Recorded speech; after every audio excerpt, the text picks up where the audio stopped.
one of the things that strikes me about your bio is, I mean, you are an entrepreneur's entrepreneur. Like if I look through your bio, there were other companies before SmartBear. You've been an investor in a capital factory and a mentor for a lot of young entrepreneurs and invested in a lot of companies. And I mean, the resume is very deep. It strikes me as well as somewhat interesting that you've lasted at WP Engine as the CTO. And again, you mentioned Heather, and she's been there 10 years or whatever it is, which is fantastic. But there aren't many entrepreneurs I know that could do it.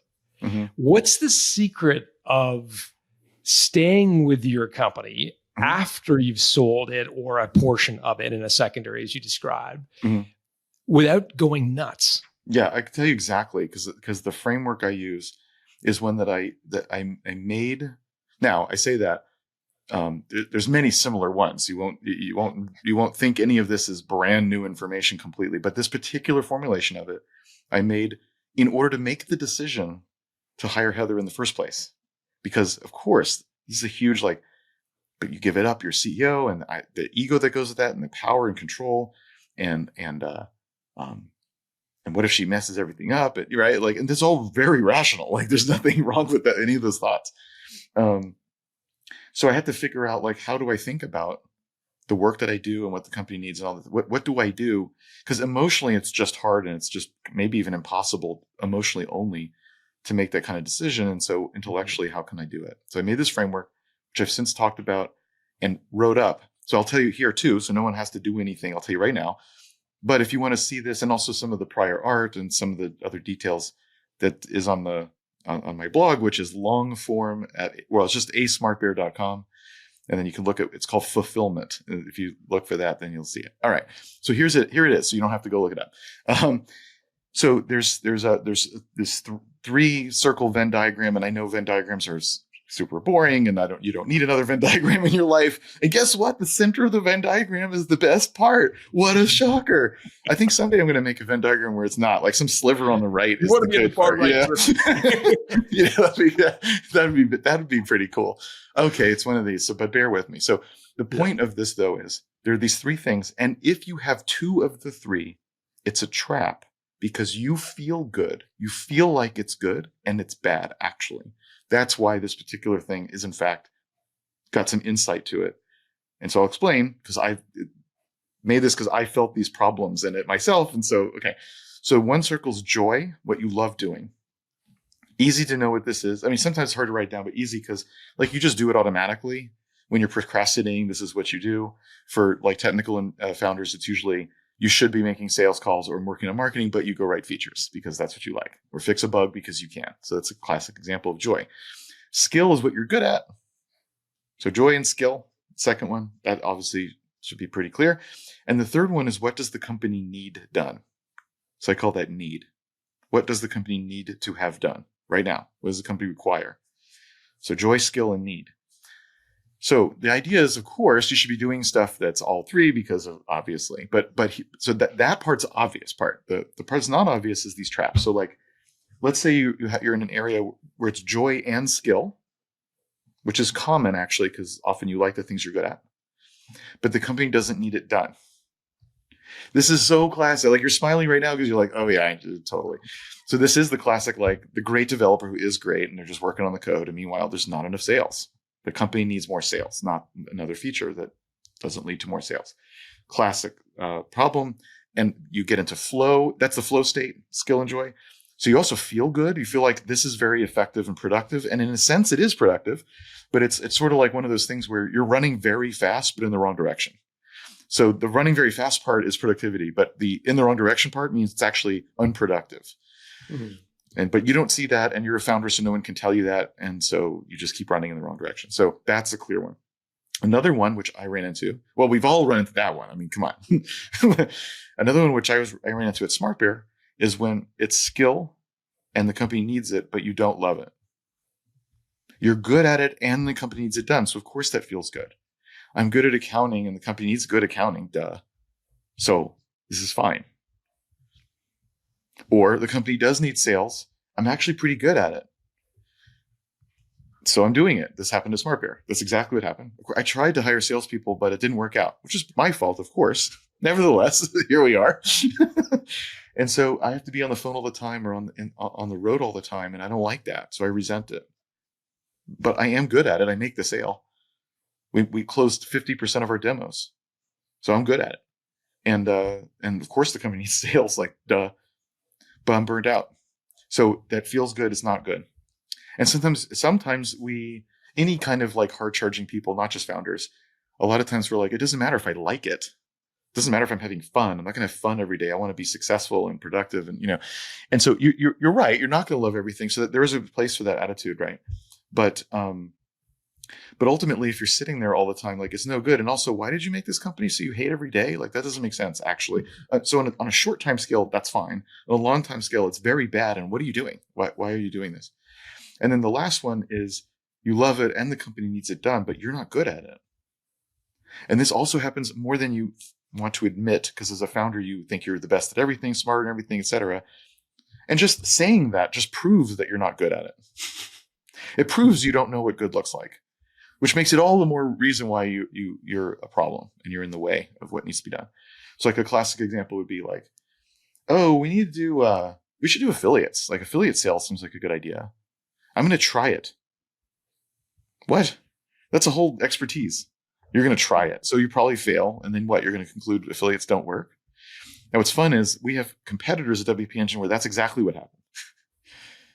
And what's even funnier is they would say publicly, WP Engine and other companies like them are dumb because they use affiliates and affiliates don't work. I know because we tried it and it does not work.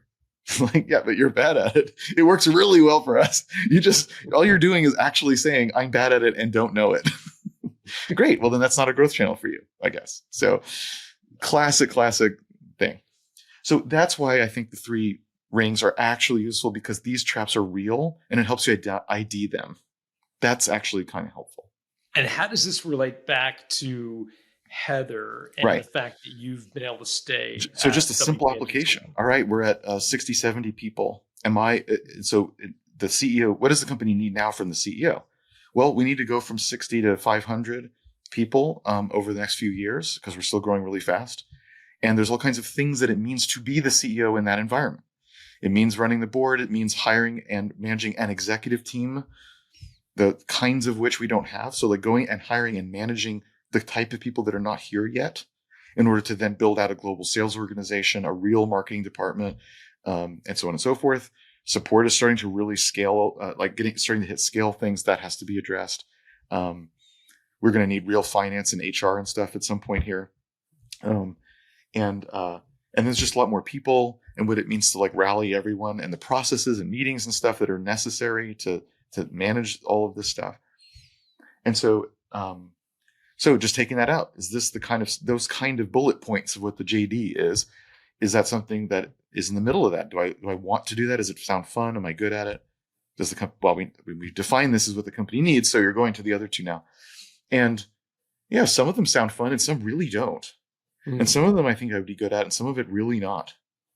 Now, I think if you're not good at it and you recognize that, but it sounds really fun to become good at it and you're going to somehow get help, that could be really healthy. So, I mean, there's paths here. But in my case, it was like, well, there's enough of those things where I'm not good at it. I don't love it. I don't even want to try to get good at it. Okay, well then step aside because the company needs it done. Like we need someone where for them, it's just the opposite. For them, they're like, oh, goody, I'm built for this. I was made to do this, and I love every day of this. It's the best day ever because I'm doing it. And also they're world-class at it. Of course, that's the person you want in that position. In every position, not just the executive position. In every single position, you want someone where they love it, they're good at it, the company, every single position. Of course, that's an ideal at any given moment, who knows? But as an ideal and asking how is it going for anybody in any position, where are they in this? Are they generally okay? Or is there a big lump, a big mismatch here? That's a good question to try to analyze, like, how's it going? So by a direct application of, well, starting from what the company needs and then asking now, for whom is this in their center? And so I continue. Not only did I show that to the whole company to explain the change, because I was worried people were going to say, "Oh, Heather's taking over. Jason's probably on the way out. This is one foot out the door." Of course, that was 10 years ago, so clearly not true. But that's a Can't get very rid of this real thing guy. to think. Yeah. Or maybe I was forced to do it. Who knows? Who knows what people think? So Yeah. I was really trying to lay bare what I did and why, so that people would see that it's genuine and see that. And I suggested that other people use this framework to think about their own career, which they then some did. So it became kind of a thing that various people at WP Engine have used over the years, and I've continued to. So I was a CTO, and then at some point I had only product. At some point I had an even smaller remit. At one point I was needed to come back and run all of R&D, but since I knew I didn't want to do that, at that time there was 250 people just in R&D. And I knew I didn't want to do that forever. So I knew that was temporary. So we knew that we were hiring someone. That was all known because I already had the framework. So the answer is I continue to use it from that day forward, to continue to ask periodically, "Hey, is this right? What's going on here?" And if it's not, all right, is there a way forward that gets me back in there or not? It's possible that the empty set or the set is small enough that it's not a good idea. The things I'm good at, maybe the company doesn't need it that way, or blah, blah, blah. Or, we need more specialists in that area than me, or whatever it is.